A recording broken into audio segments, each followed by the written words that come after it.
Come and listen to my story about a man named Jed. A poor mountaineer barely kept his family fed.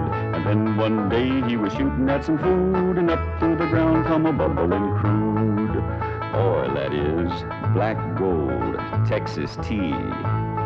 Well, the first thing you know, old Jed's a millionaire. The kinfolk said, Jed, move away from there. Said, California is the place you ought to be. So they loaded up the truck and they moved to Beverly Hills, that is, swimming pools, movie stars. The Beverly Hillbilly.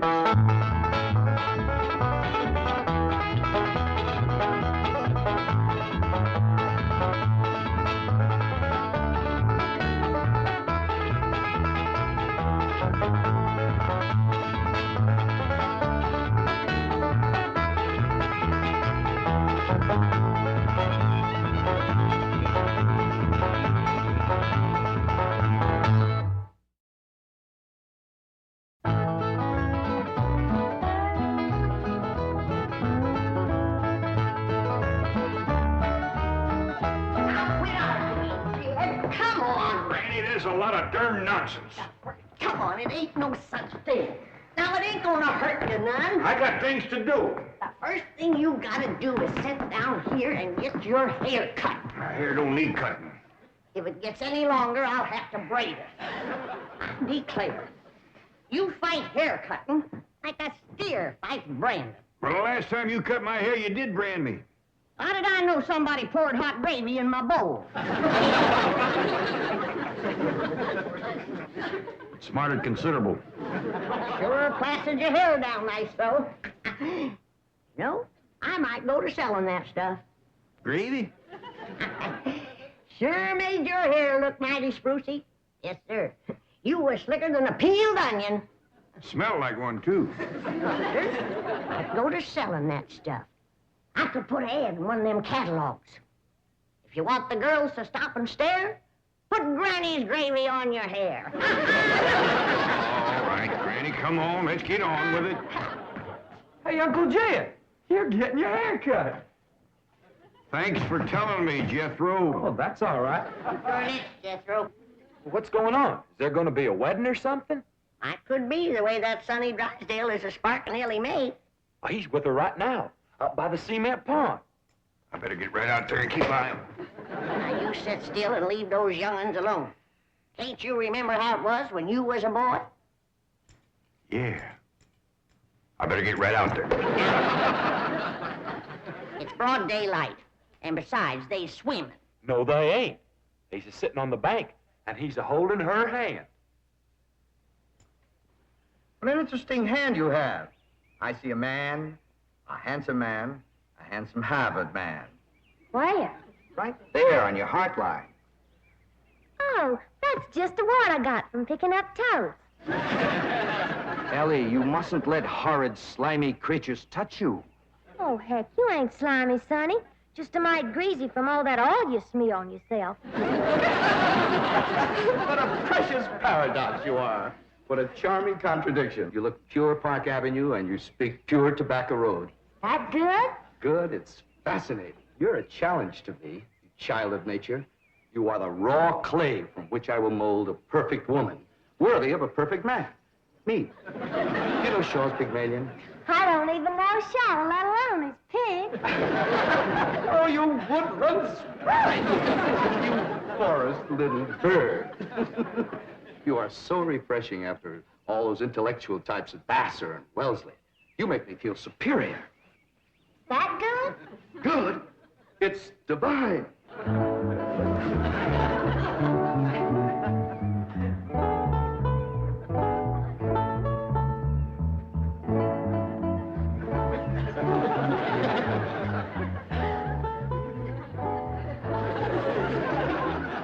I am Caesar. You are a fair-skinned captive, a barbarian slave. Shall I drag you through the streets of Rome behind my chariot? Or shall I throw you into the arena with my lions? No, Caesar has other plans for you, my little savage. You shall be my slave, yes, but only the invisible bonds of love shall make you my prisoner. Come, I shall strum upon my lyre. and recite odes to your beauty. What say you to that, fair maiden? How speak you now to mighty Caesar? I declare, Sonny, you're more fun than a bucket of tadpoles.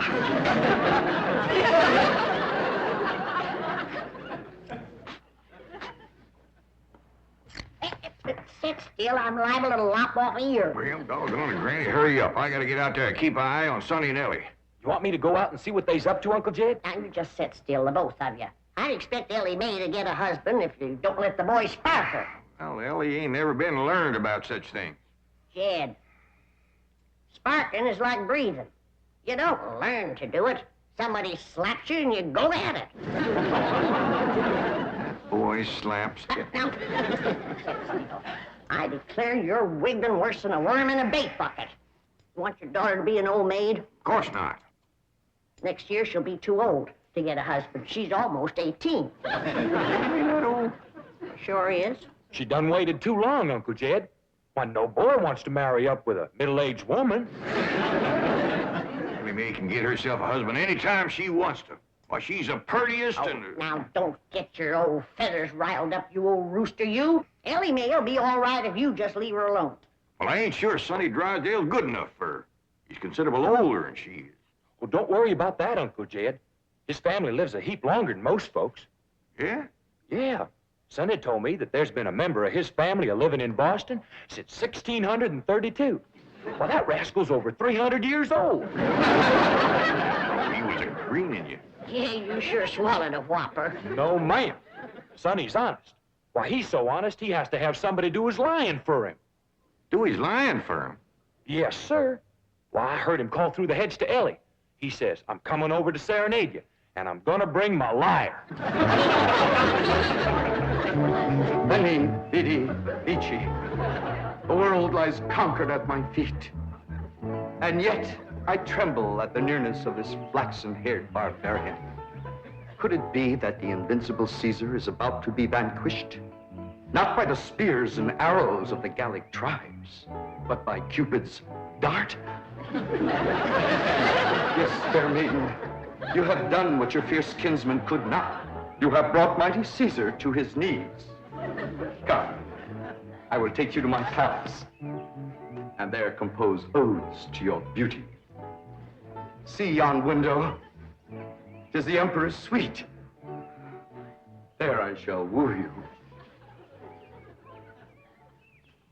Mother! That's my room, and those are my binoculars.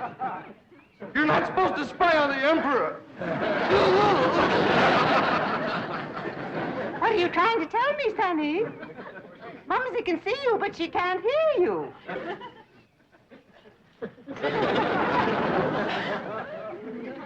Yes, darling, Mumsy is watching.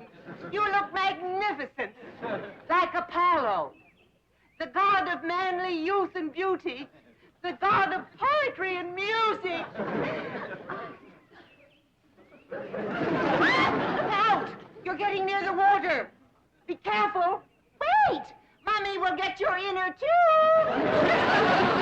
Come, fair maiden, and I shall sing of your golden tresses and your azure eyes and your skin of alabaster and your other charms that set me aflame. You mean you're really burning?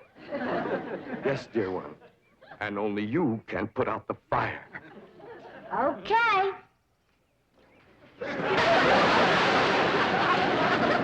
How's that, Sonny? You feel better now?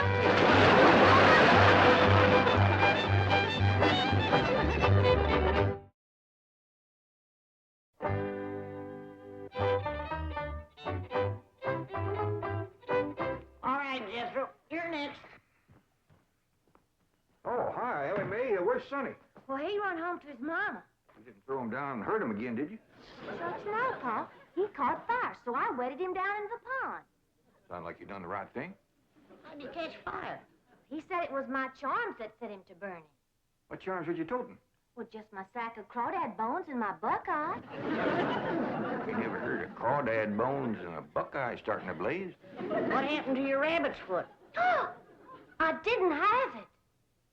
There you are. You can expect trouble when you ain't toting a rabbit's foot. You know what my teacher over at pot school said about toting a rabbit's foot? What? She said it's a superstitious invocation contradicted by scientific knowledge. It's always nice to know you ain't been doing something foolish. Don't you worry none, Elly. You go jump into a purty dress, and I'll walk you up a love charm that I guarantee will bring Sonny Drysdale back. Yes, I am, Mother. I'm going back. Sonny, darling, you're delirious. Here, bring some of this penicillin. I'll send for an ambulance. Mother, I am perfectly all right. Of course you are, precious. A nice rest in an oxygen tent is all you need. I don't need an oxygen tent or an ambulance. All right, just relax. And Mumsy will call the police. Police? But of course. I mean to have that violent, dangerous girl arrested for attempted drowning. Mother, you will not call the police. I'm going back there right now to see Elly May. Ah, darling, that's very brave of you, but you're in no condition to make a citizen's arrest. Mother, I'm not going to arrest her. I want to help her, to work with her, to tutor her. What? She's like a wild, wonderful jungle cat, and I'm going to tame her. Sonny, you are delirious. I'll call the doctor. Mother, my mind is made up. That girl needs me. For the first time in my life, somebody really needs me. I need you. The whole world needs you. Elly May Clampett needs me, and I need her. I'll be her Pygmalion, and she'll be my Galatea. Sonny, you're not becoming emotionally involved with that creature. She's not a creature, Mother. She's a girl. A wild, wonderful, beautiful, ravishing girl. Yes, I am becoming emotionally involved. I forbid it. She's not socially acceptable for my baby. Mother, I'm not your baby anymore. I'm a man in search of a woman.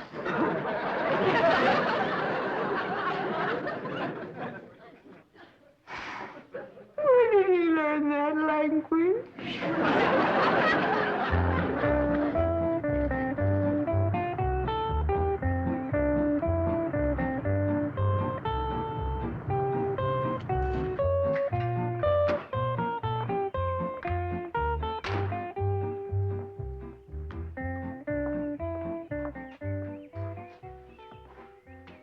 Hello, Duke.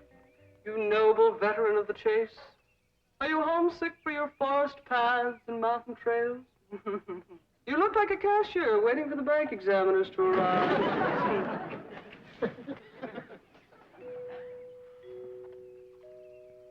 You know, if you were a cashier, you could hide $1 million in here.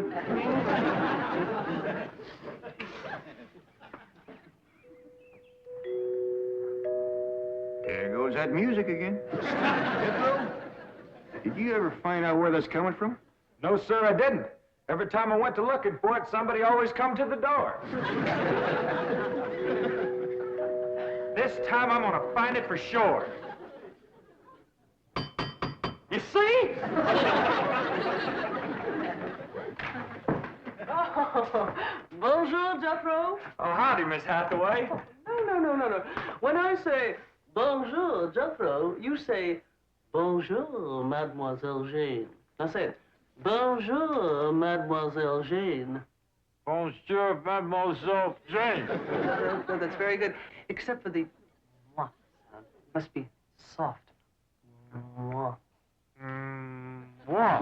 No. Watch my lips closely. Mwah. Try that. What? Try it again. What? Well, that's closer. Try again. What? Once more. What? Close in on her, Jethro. Oh, Mr. Clampett, I was attempting to teach Jethro to articulate the Gallic diphthong. No matter what fancy name you call it, he ain't very good at it. You'll learn. But now to the purpose of my visit. Is Sonny Drysdale here?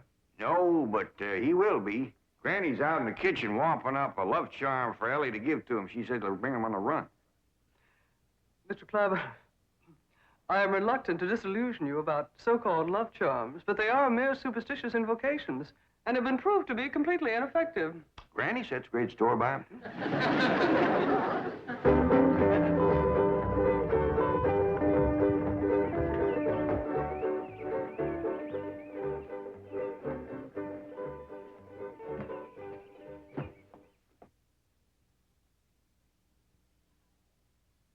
Here you are, Elly. One guaranteed love charm. Guard it with your life. What's in it, Granny? Oh, I dasn't tell you. Leastways, not just yet. But I'll give you the secret before I go on to my reward like my granny done to me. I'll guard it too, Granny. Granny? Granny, Mr. Clabber tells me that you've conjured up some sort of love charm for Elly May. Right here it is. It's made out of all secret stuff. That is ludicrous, irrational, sophomoric, and pure hokum. You didn't even guess one ingredient. No, Granny. Don't you come spying. I'm telling you for the good of the country. If the secret of this love charm ever got out, I shiver to think what might happen. I wouldn't want it on my conscience. Hear me now, mongrel. Neither sleep, nor snow, nor vicious beast shall keep me from the side of my beloved. Here I come, ready or not. So, you still think it won't work, huh? That is correct. All right, Elly. Open up the pouch, mate. Now, when I drop this starting powder in it, quick close it. Press it to your heart. And say, darling, darling, my true love, come a-swooping like a dove. Darling, darling, my true love, come a-swooping like a dove. This is Elly! Elly! I have flown to your side in spite of all danger. What fate, what power have I to thank for giving wings to my feet? That little old charm maker, me.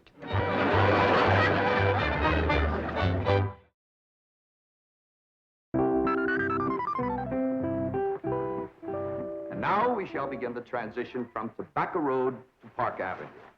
Now you watch me closely and I'll show you how to develop perfect posture and grace of movement. Ah, Kipling. Well, do you like Kipling? I don't know. I ain't never kippled. Oh, you are a challenge, you ravishing rustic, you child of nature. Now here, you try it. There we are. Now walk. Oh. You'll have to try that again. Now sit down. Now watch me. We walk as though upon a cloud, and we glide with lissom grace. And as we walk, we always keep a smile upon our face. What's he doing? That there is something called Kipling. He's trying to learn it to Elly. This is how you sit in a chair, smoothly and gracefully. There ain't no chair where he's a-sitting. I know. What do you reckon's wrong with that rascal? Appears to me he's about 2 bricks shy of a load. Turn old Duke loose so we can go in there and protect Elly. Now we'll practice diction and intonation at the same time. How now, brown cow? How now, brown cow? What's he talking about? He thinks old Duke is a cow. You best fetch Granny. Appears to be she's threw too strong a charm on that boy.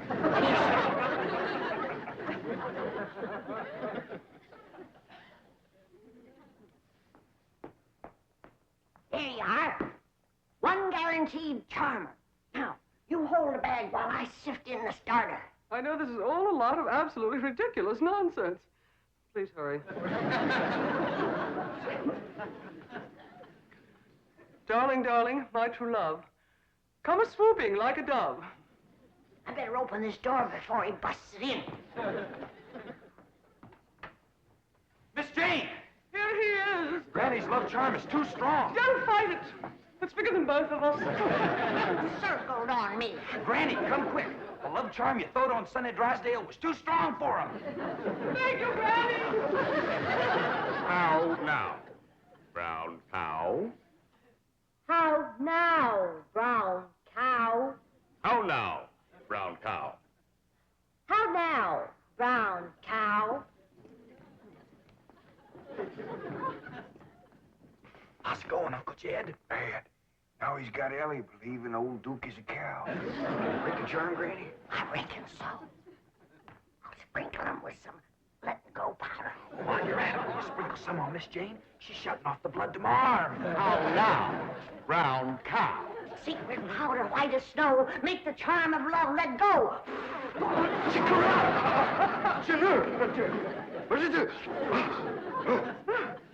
The spell is broken. Now, please, everybody listen to me. I must have complete quiet and concentration if I am to transform this bucolic beauty into a sophisticated debutante.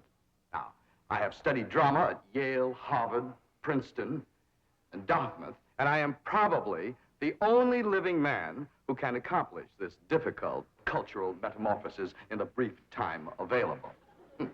Now, everybody, please go while I transfuse into this simple, untutored mind the charm, the polish, the splendor that is Sonny Drysdale.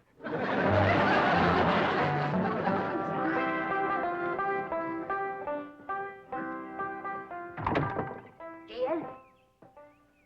Hi, Granny.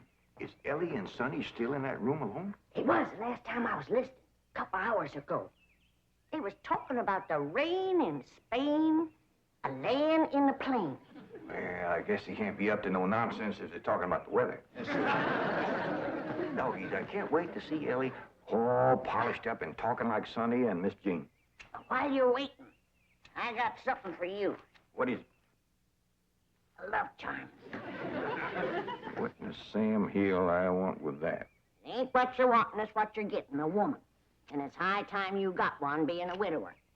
Besides, the moon is right. That's why this stuff is working so high-fired powerful. So here. Well, I ain't interested in none of these la-di-da Beverly Hills women, so here.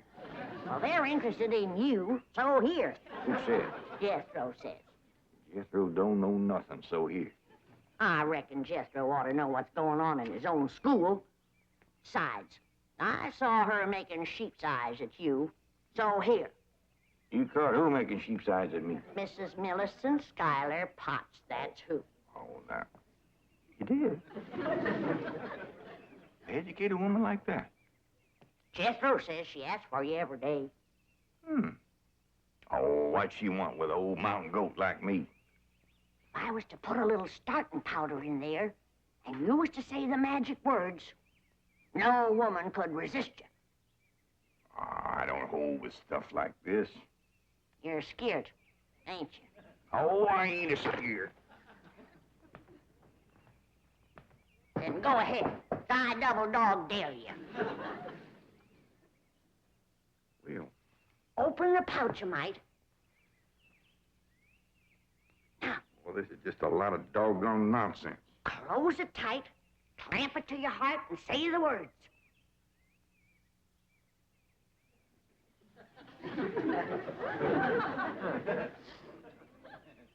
Darling, darling, my true love come a-swooping like a dove. Where is he? Where's my dog? It's Mrs. Drysdale. Where is he? Oh, where is he? Oh, I tried to stay away, but I could not. He's mine, and no other woman shall have him. Drysdale, you're a married woman. Think of your husband. Care about my husband. I want my darling, and no one is going to keep me from him. I sure hate to have to do this, but... Sonny, where are you, Sonny? He's inside with Elly Mae. Now, if you just calm yourself down, I'll go and get him. Thanks for coming, Miss Drysdale. Howdy, Ma. Was you a-hollering for me?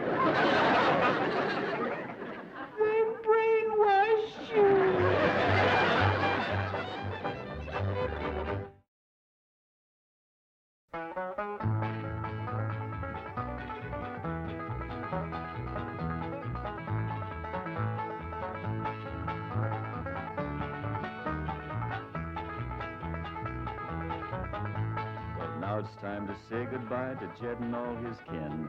They would like to thank you folks for kindly dropping in. You're all invited back next week to this locality to have a heaping helping of their hospitality. Hillbilly, that is.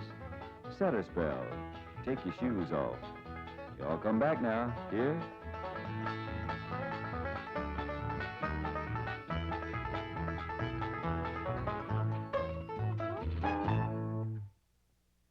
This has been a Filmways presentation.